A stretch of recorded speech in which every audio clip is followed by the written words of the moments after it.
एक लड़का जो कभी साइकिल में अखबारें बेचा करता था, एक ऐसा गरीब लड़का जिसको इंजीनियरिंग करवाने के लिए उसकी बहन ने अपनी सोने की चूड़ियां और चेन तक गिरवी रख डाली, क्योंकि उसकी बहन को पता था कि वो कभी हार नहीं मानने वाला। इस लड़के का हमेशा से सपना था कि वो एयरफोर्स में जाए, एक पायलट बने। साउथ इंडिया के इस लड़के को अपनी एयरोनॉटिकल इंजीनियरिंग कंप्लीट करने के बाद 2 इंटरव्यूज के लिए बुलाया गया। अगर वो अपने पहले इंटरव्यू को क्लियर करेगा तो उसे इंडियन एयरफोर्स में उसकी ड्रीम जॉब मिल सकती है। अगर वो दूसरे इंटरव्यू को क्लियर कर देता है तो उसे DTD&P एयर यानी directorate of technical development and production, ministry of defence में जॉब मिल सकती है। वो दोनों इंटरव्यूज देने के लिए घर से चल पड़ा। उसने पहला interview directorate of technical development and production में दिया। उसका वो इंटरव्यू अच्छा हुआ और वो वहां से एयरफोर्स का इंटरव्यू देने के लिए चल पड़ा। उसका पायलट बनने का सपना टूट गया जब उसे पता चला कि 25 कैंडिडेट्स में से उसका रैंक 9th आया है और सिर्फ पहले 8 लोगों को ही सिलेक्ट किया जाएगा। वो लड़का बहुत दुखी हो गया और रोने लगा। वहीं ऋषिकेश में उसे एक साधु मिला जिसने उसे बोला कि उसकी किस्मत में एयरफोर्स पायलट बनना नहीं था, बल्कि उसकी किस्मत में कुछ और बड़ा लिखा है। बस उसे मेहनत करते रहनी है और अपने भगवान पर विश्वास रखना है। मुझे उम्मीद है कि आपको पता होगा कि मैं किस लड़के के बारे में बात कर रहा हूँ। जी हाँ, ये कहानी है डॉक्टर APJ अब्दुल कलाम की, जो एक पायलट बनना चाहते थे लेकिन नहीं बन पाए, बल्कि वो इससे भी कहीं ज्यादा बड़े इंसान बने, जिनके अंडर पूरी इंडियन एयरफोर्स, इंडियन नेवी और इंडियन आर्मी थी। वो इंडिया के 11th प्रेसिडेंट बने। इतना ही नहीं, उन्हें 21 अवार्ड से सम्मानित किया गया था, जिसमें शामिल थे पद्म भूषण, पद्म विभूषण, भारत रत्न, रामानुजन अवार्ड और हूवर्स मेडल। इतना ही नहीं, 74 साल की उम्र में उन्होंने अपने बचपन का सपना भी पूरा किया, Sukhoi 30 MKI fighter jet plane में फ्लाई करके। अब हम में से कई लोग बोलेंगे, हाँ सर हमें पता है कलाम सर के बारे में, लेकिन हमारी टेंशन अलग है, हमें ये प्रॉब्लम है, हमें वो प्रॉब्लम है। तो मैं आपको बता देता हूँ कि आपको नहीं पता। क्या हमने 8 साल की उम्र में न्यूज़पेपर बेचे थे? नहीं, लेकिन अब्दुल कलाम सर ने बेचे थे। क्या हमारे फादर लकड़ी की बोट चलाते थे अपने घर का पेट पालने के लिए? नहीं, लेकिन अब्दुल कलाम सर के फादर चलाते थे। क्या बचपन में हमें चावल, प्याज या सिगरेट बेचनी पड़ी? नहीं, लेकिन अब्दुल कलाम सर ने बेची। इन सब महान लोगों की स्टोरी से हमें एक सबसे बड़ी सीख मिलती है कि ये सब लोग इसीलिए सक्सेसफुल नहीं हुए क्योंकि इनके पास कोई प्रॉब्लम नहीं थी, बल्कि ये इसीलिए सक्सेसफुल हुए क्योंकि इनके पास इतनी ज्यादा प्रॉब्लम्स थी और ये उन्हें करेज के साथ सॉल्व करते रहे, और इसलिए ये इतने स्ट्रांग बन गए कि लाइफ की बाकी प्रॉब्लम्स को लाइफ का हिस्सा मानने लग गए। अब सवाल ये आता है कि जब सच में हमें कोई बहुत ही डिफिकल्ट सिचुएशन फेस करनी पड़े तो हम क्या कर सकते हैं? क्या इसके लिए कुछ टेक्निक्स हैं? तो इसके लिए मैं आपके साथ कुछ टिप्स शेयर करूंगा डेल कार्नेगी की book how to stop worrying and start living से। सबसे पहली टेक्निक कहती है कि live in day tight compartment. ये कॉन्सेप्ट कहता है कि हमारे साथ कल क्या हुआ था हमें याद नहीं, कल क्या होगा हमें उसकी परवाह नहीं, सब भाड़ में जाए, बस हमें सिर्फ अपने प्रेजेंट पर कंसंट्रेट करना है। मिशिगन में रहने वाले विलियम बोलते हैं कि कुछ साल पहले मुझे पेट में बहुत दर्द हो रहा था। मैं हर रात 2-3 बार जागता था अपने पेट की दर्द की वजह से। मैंने अपने बाप को स्टमक कैंसर से मरते हुए देखा था, इसलिए मुझे लगता था कि मुझे भी कोई स्टमक कैंसर है या फिर स्टमक अल्सर है। इसलिए मैं एक स्टमक स्पेशलिस्ट के पास गया और वहां पर उसने मेरा स्टमक का एक्सरे लिया और मुझे फ्लोरोस्कोप से एग्जामिन किया। उसने मेरी नींद के लिए मुझे सोने की दवाइयां दी और मुझसे कहा कि मुझे पेट में कुछ नहीं है और मैं एकदम ठीक हूँ और ये सारी दर्द मेरे इमोशंस और मेरी सोच की वजह से है, इसलिए मुझे रेस्ट करना चाहिए। अब क्योंकि मैं एक मिनिस्टर था और रेड क्रॉस का चेयरमैन भी था, इसलिए मुझे हर हफ्ते 2-3 फ्यूनरल्स करवाने पड़ते थे। मैं हर वक्त ही किसी न किसी काम में बिजी रहता था और मैं एक ऐसे बुरे समय में जी रहा था जहाँ मुझे हर वक्त किसी न किसी चीज की टेंशन रहती थी। इसीलिए मैंने डॉक्टर की एडवाइस के कारण हर मंडे काम ना करने का फैसला किया। एक दिन मैं अपने घर में अपनी बीवी को बर्तन मांजते हुए देख रहा था। मैंने देखा कि वो बहुत खुश थी और गाना गाते हुए बर्तन को साफ कर रही थी। हमारी शादी को 18 साल हो गए थे और उसने ही हर वक्त के बर्तन मांजे थे। उस वक्त मैंने सोचा कि जिस वक्त हमारी शादी हुई थी, अगर उस वक्त मेरी बीबी ने फ्यूचर में देखने की कोशिश की होती और ये सोचा होता कि उसे अगले 18 साल के तीनों वक्त के बर्तन मांजने हैं, तो वो तो शायद मुझसे शादी भी नहीं करती। अगर 18 साल के बर्तनों को वो एक साथ इमेजिन करती तो वो तो डर जाती, और ये ख्याल तो किसी भी औरत को डरा सकता है। तब मुझे समझ आया कि मेरी बीवी को कोई भी टेंशन इसीलिए नहीं है क्योंकि उसके पास जितने भी बर्तन होते हैं वो बस उन्हीं के बारे में सोचती है। कल कितने बर्तन धोने हैं या बीते हुए कल कितने बर्तन धोए, इनके बारे में वो कभी नहीं सोचती। बस सिर्फ उसी दिन पर प्रेजेंट पे कंसंट्रेट करती है और उसे एंजॉय करती है। उस वक्त से मैंने भी सोचा कि मैं सिर्फ आज के बारे में सोचूंगा और तब से मुझे कोई पेट दर्द नहीं है, मुझे पूरी नींद भी आती है और मैं अपने हर दिन को पूरी मस्ती के साथ जीने की कोशिश करता हूँ। अपनी बीवी की तरह मैं भी फ्यूचर में धोने वाले बर्तनों के बारे में नहीं सोचता जो अभी तक गंदे हुए ही नहीं।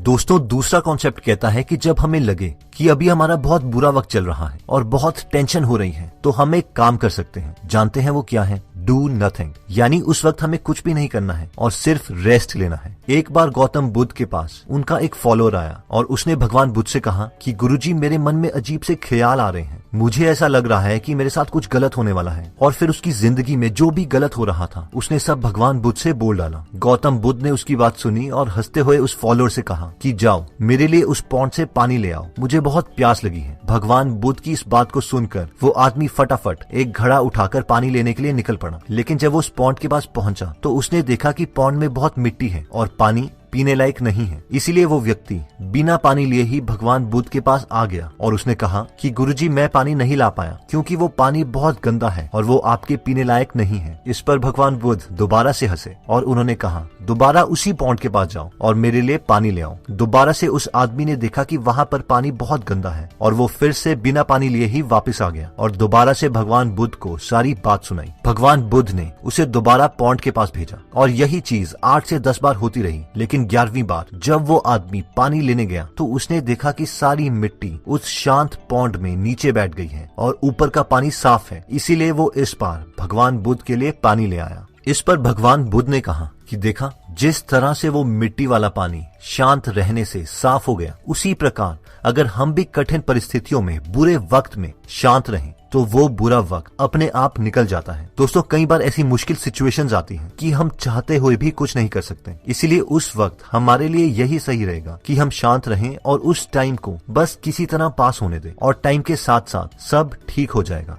बुरे वक्त में टेंशन को खत्म करने के लिए लास्ट टेक्निक कहती है कि वो करो जिससे तुम्हें सबसे ज्यादा डर लगता है, फिर वो डर ही खत्म हो जाएगा। एल्मर थॉमस बोलते हैं कि जब मैं 15 साल का था तब से मैं बहुत टेंशन लेता था और बहुत सेल्फ कॉन्शियस था, क्योंकि मैं 6 फीट 2 इंच का होने के बावजूद इतना पतला था कि मुझे लोग हड्डी कहकर बुलाते थे। मेरा घर हाईवे से 1 किलोमीटर दूर था और मैं हमेशा कोशिश करता था कि ज्यादा से ज्यादा समय मैं अंदर ही रहूं। हफ्तों गुजर जाते थे और मैं अपने घर वालों के अलावा किसी से नहीं मिलता था। मैं हर वक्त अपने पतलेपन के बारे में सोचता रहता था कि लोग मेरे बारे में क्या सोचेंगे। मेरी माँ ये सब जानती थी और वो एक स्कूल टीचर थी और उसने मुझसे कहा कि मुझे अपने दिमाग को बढ़ाना चाहिए और एजुकेशन लेनी चाहिए, क्योंकि शायद मेरा शरीर ऐसा ही रहे। मेरे पेरेंट्स मेरे कॉलेज की फीस तो नहीं दे सकते थे, तो मैंने एक सर्दी ऑपसम, स्कंक, मिंक और रैकून जैसे जानवर पकड़े और उन्हें स्प्रिंग मौसम में बेच दिया। इस तरह मेरे पास जो कुछ पैसे जमा हुए थे उससे मैंने एक कॉलेज में एडमिशन ले ली। मेरी माँ ने मुझे ब्राउन शर्ट दी थी ताकि वो अगर गंदी भी हो तो किसी को पता ना चले, और मेरे बाप ने मुझे अपने पुराने जूते दिए थे। वो जूते इतने खुले थे कि अगर मैं चलता भी था तो भी वो जूते मेरे पैर से निकल जाते और मेरे क्लासमेट्स मुझ पे हंसने लगते। इस वजह से कॉलेज में भी मुझे बहुत एम्बेरसमेंट होती थी और मैं हमेशा क्लास में अकेले ही पढ़ता रहता, किसी से भी बात नहीं करता।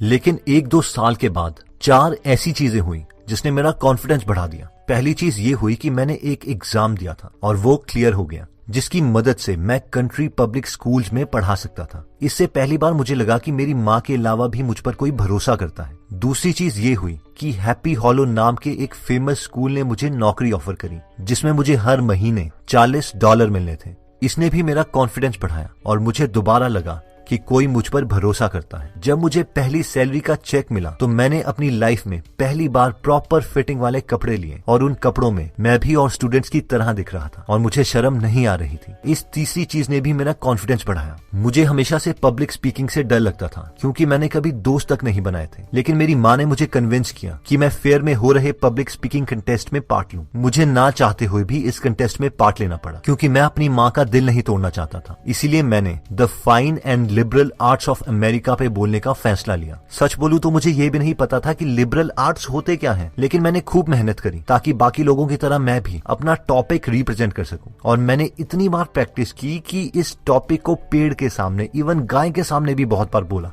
और जब नाम अनाउंस हुआ तो मैं हैरान था। मुझे फर्स्ट प्राइज दे दिया गया था। लोग मेरे लिए चिल्ला रहे थे, तालियां बजा रहे थे, और मेरे वही दोस्त जो मेरा मजाक उड़ाते थे कह रहे थे, एल्मर, हमें पता था कि तू ही जीतेगा यार। मेरी माँ ने मुझे गले लगा दिया और जोर जोर से रोने लगी और फिर मुझे भी रोना आ गया। आज जब मैं खुद को देखता हूँ तो रियलाइज करता हूँ कि अगर उस दिन मैंने पब्लिक स्पीकिंग नहीं की होती तो शायद आज यूनाइटेड स्टेट्स का स्टेट सेनेट नहीं बन पाता। और सबसे मजे की बात तो ये है कि मेरे जैसे लड़के को जिसे कपड़े पहनने की बिल्कुल समझ नहीं थी, उसे best dressed man in the United state senate का अवार्ड दिया गया। इससे मैंने यही सीखा कि डर के बावजूद अगर हम काम को कर दें तो बहुत सी यूजलेस परेशानियां खत्म हो जाती हैं। तो दोस्तों, इस वीडियो में हमने बुरे वक्त में अपनी टेंशन को खत्म करने के लिए 3 टेक्निक्स देखी। पहली टेक्निक कहती है कि सिर्फ अपने प्रेजेंट मूवमेंट को जियो, पास्ट में क्या हुआ था, फ्यूचर में क्या होगा मत सोचो। सेकंड टेक्निक कहती है कि डू नथिंग, यानी अगर सिचुएशन बहुत ही खराब है और आप कुछ नहीं कर सकते तो भगवान पे भरोसा रखो और बस टाइम को पास होने दो और सब ठीक हो जाएगा। और फाइनली थर्ड टेक्निक कहती है कि अपने डर को भगाने के बजाय वो करो जिससे डर लगता है और डर खुद ही भाग जाएगा। दोस्तों, इस बुक में और भी काफी इंटरेस्टिंग टिप्स दिए गए हैं। अगर आप ये पूरी बुक पढ़ना चाहते हैं तो डिस्क्रिप्शन में दिए हुए लिंक पे जाके आप ये बुक खरीद सकते हैं। आप 2 फुल बुक्स को भी फ्री में सुन सकते हैं, जिसके लिए मैंने लिंक डिस्क्रिप्शन में दे दिया है। दोस्तों, अगर आप फ्री में हिंदी ऑडियो बुक समरी सुनना चाहते हैं तो डिस्क्रिप्शन में दिए हुए लिंक पे जाके आप हमारी गीगल ऐप डाउनलोड कर सकते हैं। वहाँ पे आप फेमस बुक सुन सकते हैं